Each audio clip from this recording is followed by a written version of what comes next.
अस्सलाम वालेकुम dear students, class 9 कैसे हैं? ठीक ठाक हैं आप? आप खुश-ओ-खुर्म हैं। मुझे उम्मीद है कि आज का जो टॉपिक है वो है चैप्टर नंबर 10 पे हम पहुंच गए हैं। चूँकि चैप्टर 7 हो गया, चैप्टर 8 हो गया, चैप्टर 9 हो गया और अब बारी है चैप्टर नंबर 10 की। तो डियर स्टूडेंट्स, चैप्टर नंबर 10 से लेके तकरीबन 16 चैप्टर तक ये जितने भी चैप्टर्स हैं ऑलमोस्ट थ्योरेटिकल हैं। इनमें कुछ डेफिनेशंस हैं, कुछ कॉन्सेप्ट्स हैं, कुछ एमसीक्यूज़ हैं। इनमें लॉन्ग क्वेश्चन नहीं आता सिवाय थ्योरम के। वो हम चैप्टर नंबर 12 करेंगे अलग से, उसके थ्योरम्स करेंगे। एक थ्योरम लॉन्ग क्वेश्चन में ज़रूर आता है और वो कंपलसरी होता है। लेकिन उसके अलावा चैप्टर नंबर 10 से लेकर 16 तक हमने जो है थ्योरी पढ़नी है, कॉन्सेप्ट पढ़ने हैं। ये शॉर्ट क्वेश्चन ज़्यादातर ये किस में आता है? ऑब्जेक्टिव में आता है। तो मैंने बजाय इसके कि मैं बुक को पकड़ूं, मैंने बुक से कुछ नोट्स तैयार किए हैं। ये नोट्स जो आलमोस्ट इसमें इम्पॉर्टेंट डेफिनेशंस, इम्पॉर्टेंट एमसीक्यूज़ मैंने सारे यहाँ पर इकट्ठे कर दिए हैं। आप इनको पढ़ेंगे तो आपका जो थर्ड पार्ट होता है पेपर का, थर्ड सेक्शन, 3 सेक्शन होते हैं ना, पहला सेक्शन, दूसरा और तीसरा सेक्शन। तीसरे सेक्शन में 9 शॉर्ट क्वेश्चन आएंगे और वो इसी में से आएंगे। कहाँ से? चैप्टर नंबर 10 से लेके 16, 17 तक। तो उनमें से 6 अटैम्प्ट करने होंगे, ठीक है। अगर आप ये तैयार कर लेंगे इंशाल्लाह तो आपका जो तीसरा सेक्शन है वो कम्प्लीटली तैयार हो जाएगा। और जो पहला सेक्शन होता है उसमें से 4 चैप्टर आते हैं। सेक्शन दूसरा जो होता है उसमें भी 4-5 चैप्टर आ जाते हैं। तो वो लगभग 8-9 चैप्टर हमारे हो चुके हैं 2 सेक्शन के।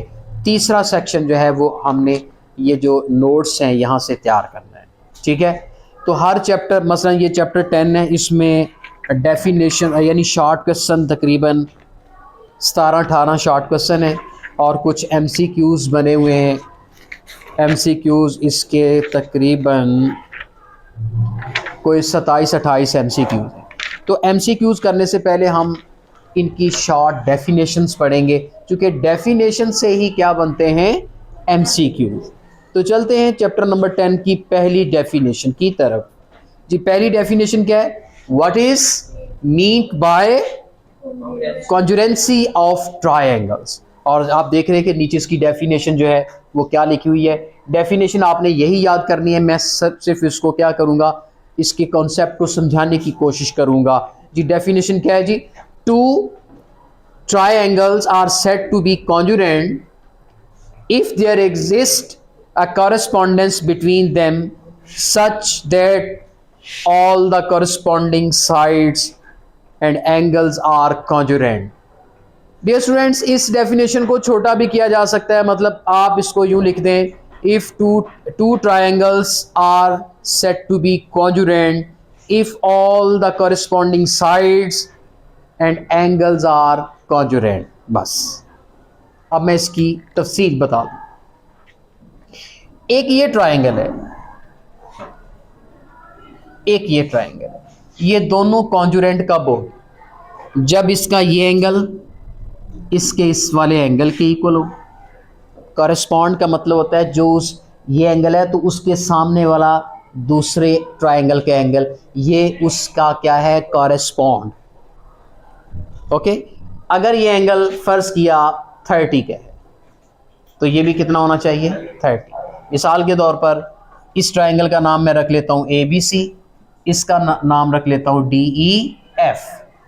बेटे इस एंगल को हम क्या कहेंगे? Angle A। Measurement angle A कितना है? 30 का। इधर मेजरमेंट एंगल D कितना है? 30। अब A और D दोनों क्या हैं? कॉरेस्पॉन्डिंग है। इसी तरह मेजरमेंट एंगल, जी बच्चे अब ये ले लें आप, ये ले लें। ये कौन सा एंगल लेना चाहते हैं आप? जी बताइए। एक 30 का ले लें, बाकी इस तरह के 2 एंगल ले लें कि तीनों का सम 180 हो जाए। एक मिसाल ही है। सपोज आप यहाँ 50 का ले लें तो ये कितना हो गया? 80। बाकी कितना रह गया? 100। नहीं, 100 का तो ये खैर नहीं हो सकता, ये तीनों 100 से कम है। चलें आप इस तरह करें, 60-60 के ले लेते हैं। इक्विलेटरल ट्रायंगल है सपोज हमारी, ये भी क्या है, इक्विलेटरल है। चलें अब देखें, एंगल ए भी 60 है और एंगल डी भी इधर 60 है, और एंगल बी की जो मेजरमेंट है, एम का मतलब पैमाइश, मेजरमेंट, ये आपकी अलामत किसकी है, एंगल की। मेजरमेंट एंगल बी कितना है, 60 का है। इधर मेजरमेंट एंगल ई कितना है, 60 डिग्री लगाएं क्योंकि एंगल किस में होता है, डिग्री में। अच्छा इधर कौन सा एंगल रह गया, सी, वो भी कितना है, और इधर मेजरमेंट एंगल एफ कितना है, 60 का। यानी करस्पॉन्डिंग एंगल, वैसे तो तीनों एंगल सेम है बाई चांस, लेकिन करस्पॉन्डिंग एंगल यहां पर सेम होना जरूरी है। देखें सी किसके इक्वल है, एफ के, ए किसके इक्वल है, डी के, बी किसके इक्वल है, ई के। तो जब करस्पॉन्डिंग एंगल सेम हो गए तो करस्पॉन्डिंग साइड्स भी सेम होनी चाहिए। मिसाल के तौर पर ए सी साइड डी एफ के इक्वल होनी चाहिए, उसकी लेंथ, और ए बी की लेंथ डी ई की लेंथ के बराबर होनी चाहिए, और सी बी की लेंथ एफ ई के बराबर होनी चाहिए। तो मैं इन तमाम बातों को समराइज कर लेता हूं। क्या कर लेता हूं, समराइज करके इन बातों को मैं यूं वाजे करूंगा। देखिए measurement angle A is congruent हो जाए या इक्वल, क्योंकि जब एम डालते हैं ना फिर इक्वल का साइन डालना है, फिर कॉन्जुरेंसी का साइन नहीं डालना, क्योंकि पैमाइश तो एग्जैक्टली इक्वल होती है। Measurement angle A is equal to measurement angle B, measurement angle B is equal to measurement angle E, measurement angle C is equal to measurement angle F. लो जी, साइड्स एंगल्स क्या हो गए, equal. अब उनकी sides, A B sides की जो measurement है वो किसके इक्वल है, मेजरमेंट डी ई के। मेजरमेंट एफ डी किसके इक्वल है, मेजरमेंट सी ए या ए सी। अब मेजरमेंट एफ डी हो गया जी, एफ ई, कौन सी साइड, एफ ई, ये किसके बराबर होगी, मेजरमेंट साइड बी सी के।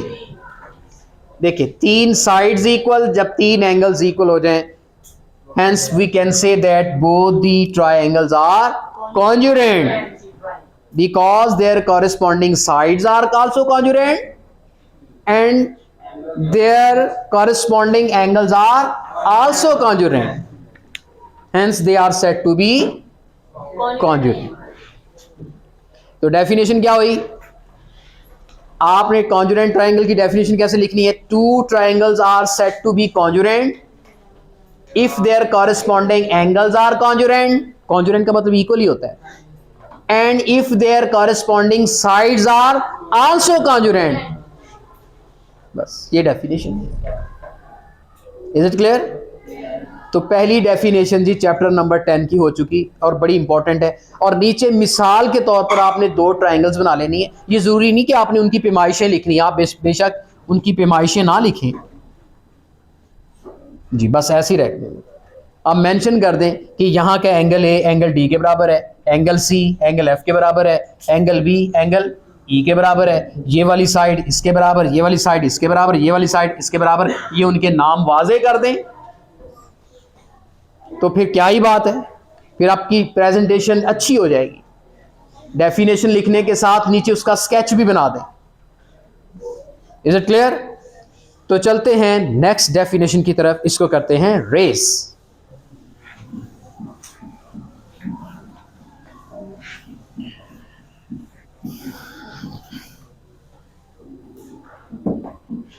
नेक्स्ट डेफिनेशन है,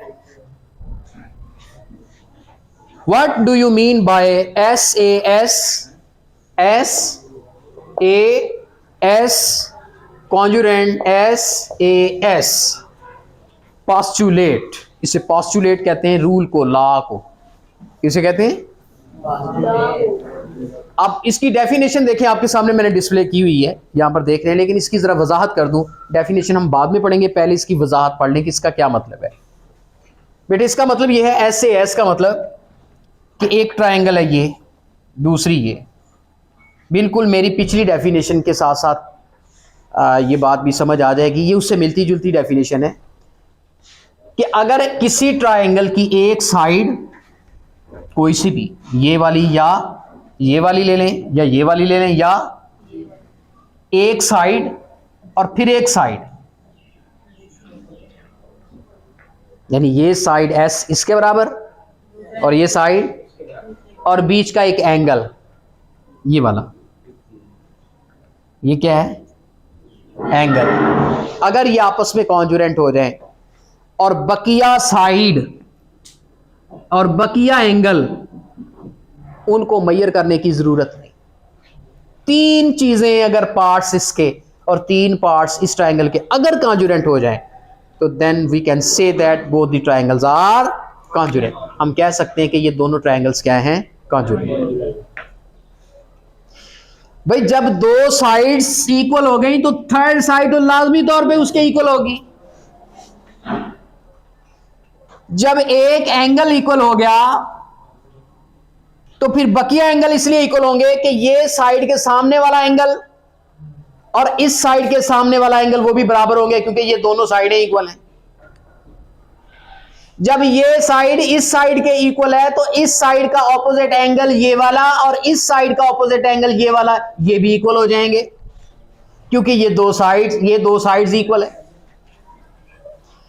अच्छा, ये एंगल इस एंगल के इक्वल क्यों होगा? चूंकि ये साइड इस साइड के इक्वल है, तो इसका ऑपोजिट एंगल और इसका ऑपोजिट एंगल भी आपस में क्या हो जाएंगे? सेम हो जाएंगे। समझ आ गई बात की? तो डेफिनेशन अब क्या कहती है? अब जरा रीड करें, डेफिनेशन से बात वाज़ेह हो जाएगी। कहता है इन एनी कॉरेस्पॉन्डेंस, कॉरेस्पॉन्डेंस का मतलब होता है इन दोनों का कंपैरिजन, इन दोनों का मुकाबला, इन दोनों के कंपैरिजन में, इन कॉरेस्पॉन्डेंस ऑफ टू ट्रायंगल्स। जी क्या कहता है? If two sides and one angle. अब आप कहेंगे सर क्या ये दो साइड्स, हाँ ये दो साइड्स और ये एंगल अगर बराबर हो जाए, बात को यूं भी मैं कर सकता हूं, ये दो साइड और ये एंगल, अगर ये दो साइड एंगल आपस में बराबर है तभी कॉन्जुरेंट होंगे। कोई सी दो साइड्स फिक्स नहीं, और कोई सा एक एंगल। भाई समझ नहीं आ रही बात की? देखिए ना कि जब दो साइड्स एक एंगल एक ट्रायंगल का कॉन्जुरेंट हो to the corresponding two sides and one angle of the other triangle, then both the triangles are congruent. देखिए, in any correspondence of two triangles, if two sides and one angle of the triangle are congruent to the corresponding to two sides and one angle of the other triangle, then the triangles are congruent. This statement is called SAS postulate. भाई नहीं clear बात? Clear होगी बात? जब एक triangle की दो sides और एक एंगल और दूसरी ट्रायंगल की दो साइड्स और एक एंगल अगर आपस में कॉन्जुरेंट हैं, बाकी चेक करने की जरूरत नहीं है, तो आप कह दें कि दोनों ट्रायंगल्स क्या हैं? कॉन्जुरेंट। चलें, ये खत्म होगी डेफिनेशन। अब मैं आपसे एक एग्जांपल है, लॉज।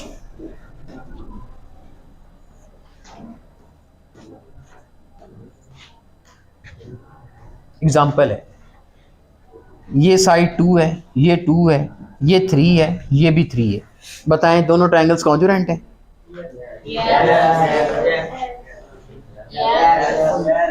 क्यों? क्योंकि ये साइड, ये साइड, ये साइड, ये साइड, ये एंगल, तो हम कह सकते हैं बोथ दी ट्राइंगल्स आर,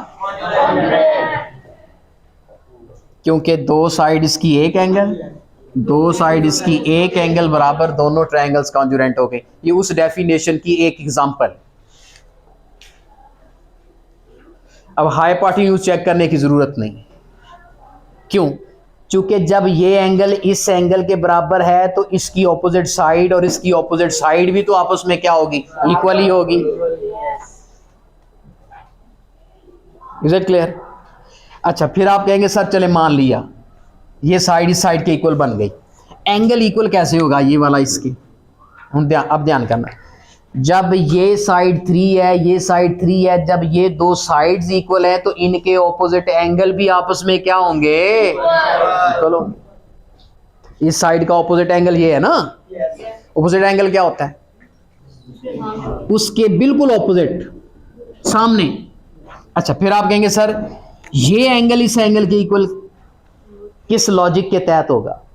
अब आप कहेंगे लॉजिक सुन ले, इस एंगल की ऑपोजिट साइड 2 है, इस साइड की ऑपोजिट एंगल 2 है, जब ये 2 के बराबर है तो इनके ऑपोजिट एंगल भी हाय हाय साबित हो गया कि जो बकिया हिस्से हैं वो अल्टीमेटली इक्वल ही होते हैं।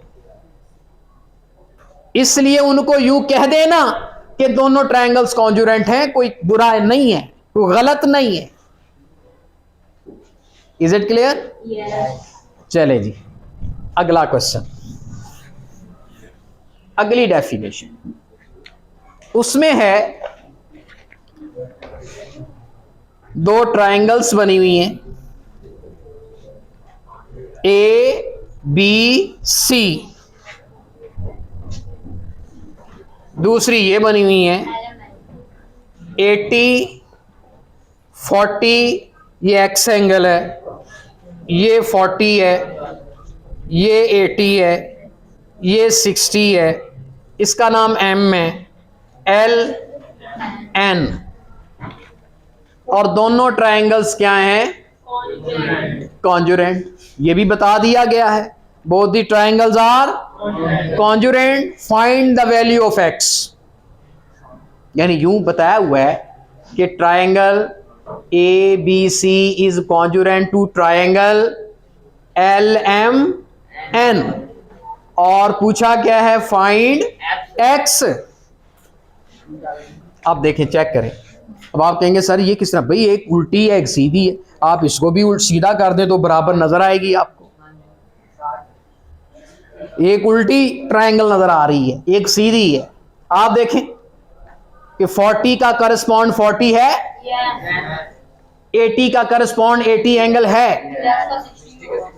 इसका मतलब फिर 60 किसके इक्वल है? x के। जब दोनों ट्रायंगल्स कॉन्जुरेंट हैं तो इसका मतलब उनके कॉरेस्पॉन्डिंग एंगल भी कॉन्जुरेंट होंगे। अब 40 का करस्पॉन्ड 40 है, 80 का करस्पॉन्ड 80 है, तो x का करस्पॉन्ड 60 है, वो उसके इक्वल होगा। बस अब आपने लिखना है x इक्वल टू 60, और नीचे क्या लिखना है? Because their corresponding angles are congruent, therefore x equal to 60। तो मुझे उम्मीद है कि ये समझ आ चुकी है। चलें जी, अगला, ये कितने क्वेश्चन हो गए? 3 क्वेश्चन। इस चैप्टर के सिर्फ 16-17 क्वेश्चन है, वो आपने कर लेने इसी तरह डेफिनेशन की सूरत में। ओके, आगे इसमें लॉन्ग क्वेश्चन का नहीं आता क्वेश्चन। अगली डेफिनेशन है एस ए पास्टुलेट। अब इसकी डेफिनेशन क्या है? एस ए पास्टुलेट का मतलब एक साइड दो एंगल। मिसाल के तौर पर अगर एक ट्रायंगल ले लूं, चलें राइट एंगल ले लें तो जरा इजी है। अब दो एंगल इक्वल, चलें जी, एक 90-90 इक्वल, एक 30-30 इक्वल, दो एंगल इक्वल और एक साइड इक्वल को कर लेते हैं इनमें से 5 एंड 5। लो जी, अब दो एंगल इसके, दो एंगल इसके, और एक साइड इसकी और इसकी इक्वल, तो दोनों ट्रायंगल्स क्या हो जाएंगी? कॉन्जुरेंट। कैसे भाई? जब ये साइड इस साइड के बराबर हो गई और ये एंगल इस एंगल के बराबर हो गया। अब 90 का एंगल इसकी ऑपोजिट साइड और इसकी ऑपोजिट साइड भी बराबर हो जाएगी। ये एंगल इस एंगल के बराबर हो जाएगा, ये साइड इस साइड के बराबर। कोई से दो एंगल और एक साइड बराबर हो जाए तो बाकी सारी इक्वल हो जाए। तो इसकी क्या डेफिनेशन होगी? इन any correspondence between two triangles if one side, या यूं कह लें if two angles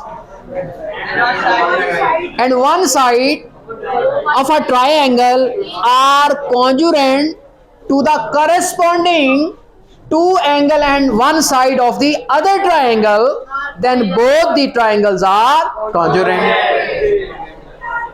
Is it clear? तो मुझे उम्मीद है कि कितनी डेफिनेशन से आज हो गई? Be quite 4। और 5वें नंबर पे आए, क्योंकि 5वां क्वेश्चन भी बहुत इजी है। आप इसको जी 5वां क्वेश्चन देखें, इसकी स्टेटमेंट भी ऊपर आ रही है। ये एक ट्रायंगल है बेटे, इसकी साइड ये एक्स है, सॉरी एंगल, ये एंगल 40 है, ये एंगल 80 है। आपने एक्स फाइंड करना है। हमें पता है किसी ट्रायंगल के अंदर के जितने भी एंगल हैं उनका सम कितना होता है? 180। B quite.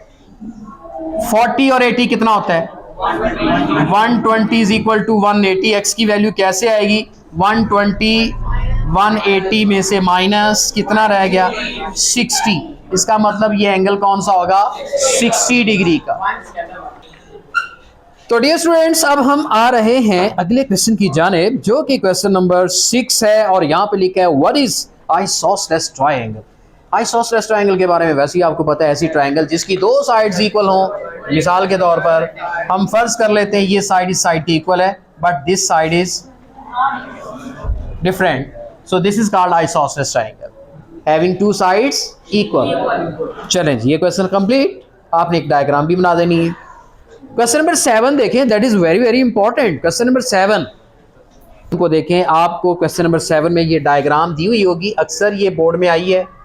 डायग्राम दी हुई है, ये आपकी एक कोना है, ये बी है, ये सी है, ये वाली साइड कितनी है?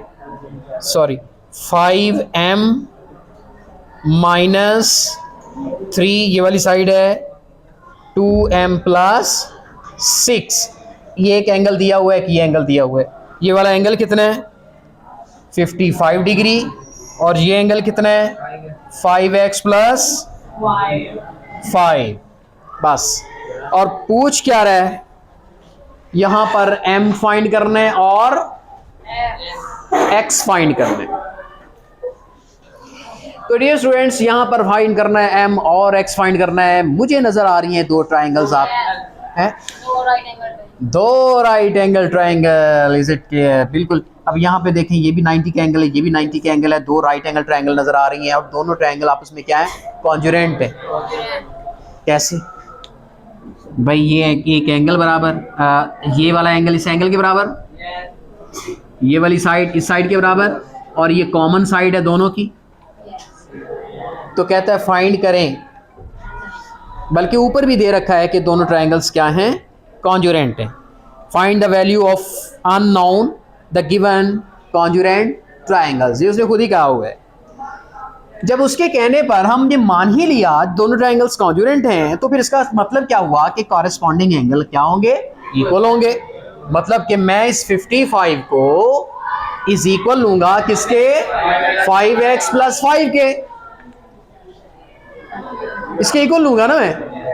और यहां से 55 में से ये 5 इधर आके माइनस हो गया, इधर क्या रह गया? 5x। इधर कितना रह गया? 50 = 5x। अब ये जो 5 है 50 पे डिवाइड, x की वैल्यू 10 आ जाएगी। 10 5s are 50। आपने इक्वेशन बनाई, उस इक्वेशन को सॉल्व कर लो जी। x आ गया सर।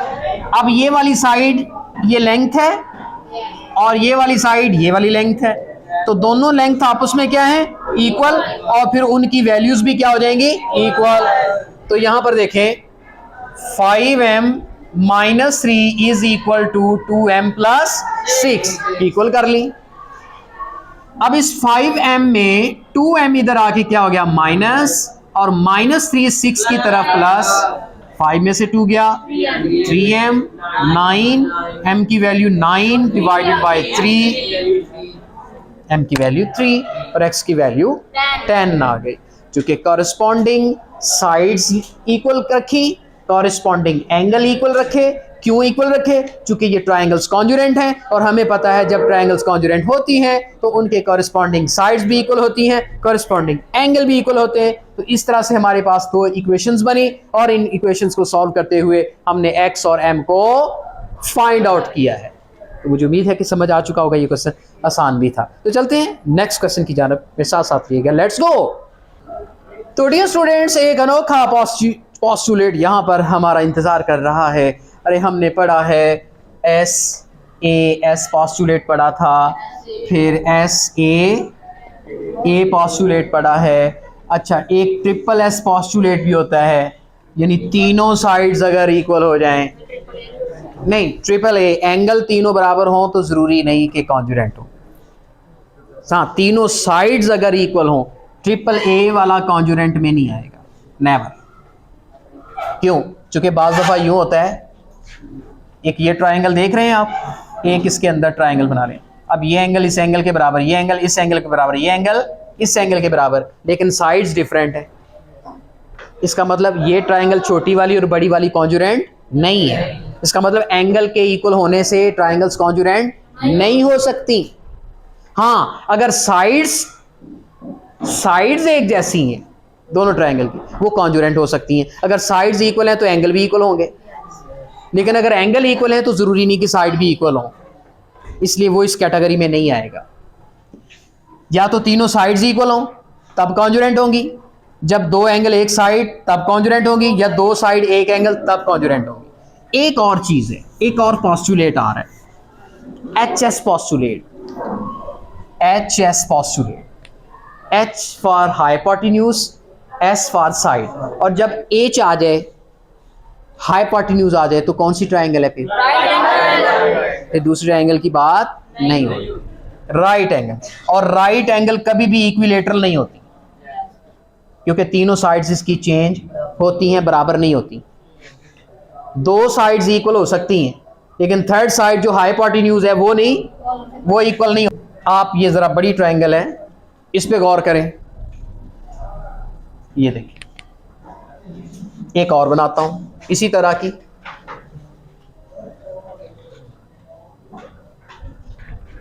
ये देखिए, इसका H और इसका H इक्वल है सपोज, और एक साइड कोई सी भी, या ये या परपेंडिकुलर या बेस में, चले परपेंडिकुलर, हम फर्ज कर लेते हैं कि एक परपेंडिकुलर, इसका परपेंडिकुलर इक्वल है और इसका H इक्वल है। कहता है दोनों साइड्स क्या होंगी, कॉन्जुरेंट होंगी, और दोनों ट्रायंगल्स क्या होंगी, कॉन्जुरेंट होंगी। इसे कहते हैं HS पोस्टुलेट। यानी in any correspondence between two right angle triangle, यहां बात है किसकी, राइट एंगल ट्रायंगल की। If hypotenuse and one side of a right angle triangle are congruent to the corresponding hypotenuse and one side of the other right angle triangle, then we can say that both the right angle triangles are congruent. Is it clear? Yes. अब यहां पर देखें कैसे, sir कैसे मुमकिन है। देखिए ना बेटे, जब ये साइड इस साइड के बराबर हो गई, इज इट क्लियर? अगर ये साइड इस साइड के बराबर है तो इसका मतलब इस साइड का ऑपोजिट एंगल और इस साइड का ऑपोजिट एंगल ये भी बराबर हो गए। अब देखें, एक किस्म का यूं हुआ कि ये एक एंगल बल्कि दो एंगल इक्वल आ गए, ये साइड भी इक्वल, ये H भी इक्वल। अब जो तीसरा एंगल बच गया एक, वो तो लाजमी, जब दो एंगल इक्वल हैं दोनों साइड के और दो साइड्स इक्वल हैं तो तीसरा एंगल भी इक्वल होगा और तीसरी साइड भी इक्वल ही हो जाएगी। पूरा का पूरा स्ट्रक्चर जो है वो इक्वल है, क्योंकि जब हाइपोटेन्यूज इक्वल हो जाता है ना, एक और बात बड़ी काबिल गौर है, मैं इसको ये सारा रेस कर देता हूँ। यानी इस बात को मैं इस अंदाज से समझाने लगा हूँ, जरा गौर करना। बेसिकली हमें क्या पता है? बेसिकली हमें पता है एक एच का और एक साइड का। अब आप कहेंगे सर आपने बोला था कि 3 पार्ट्स बराबर हो, 2 साइड एक एंगल, या 2 एंगल एक साइड, या तीनों साइड। यहां 2 पर क्या काम कैसे चलेगा? यहां 3 क्यों नहीं? क्योंकि एच के अंदर 2 साइड, 2 चीजें शामिल हैं। इसके अंदर एक एंगल है, एक साइड है। कैसे? एच का मतलब होता है हाइपोटेन्यूज। हाइपोटेन्यूज हमेशा किस एंगल के सामने होता है? 90। इसका मतलब इसके अंदर एक एंगल भी छुपा हुआ है, क्योंकि हाइपोटेन्यूज एक साइड भी है और उसके सामने एक एंगल भी है। तो एक साइड और एक एंगल के बराबर हो जाने को एच कहते हैं।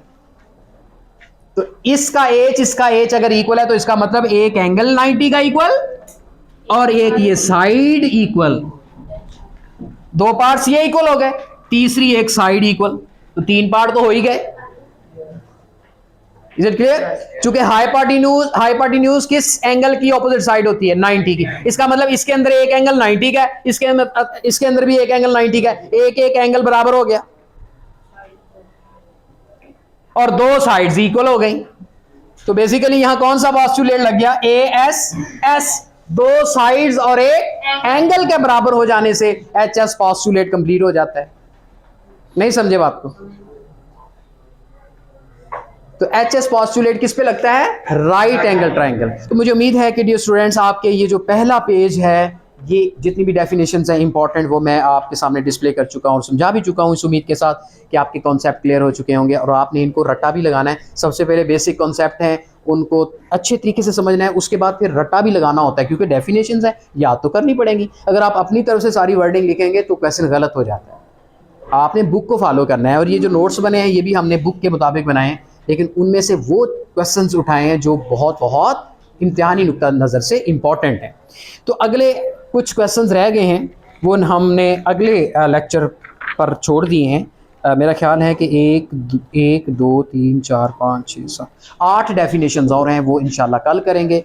तब तक के लिए मैं आपसे इजाज़त चाहूँगा, बल्कि साथ साथ ये भी बताता चला जाऊँ कि MCQs भी इस चैप्टर के इंशाल्लाह हम करेंगे, लेकिन पहले शॉर्ट क्वेश्चंस को कंप्लीट करने के बाद। कल तक के लिए इजाज़त चाहता हूँ। अल्लाह हाफ़िज़।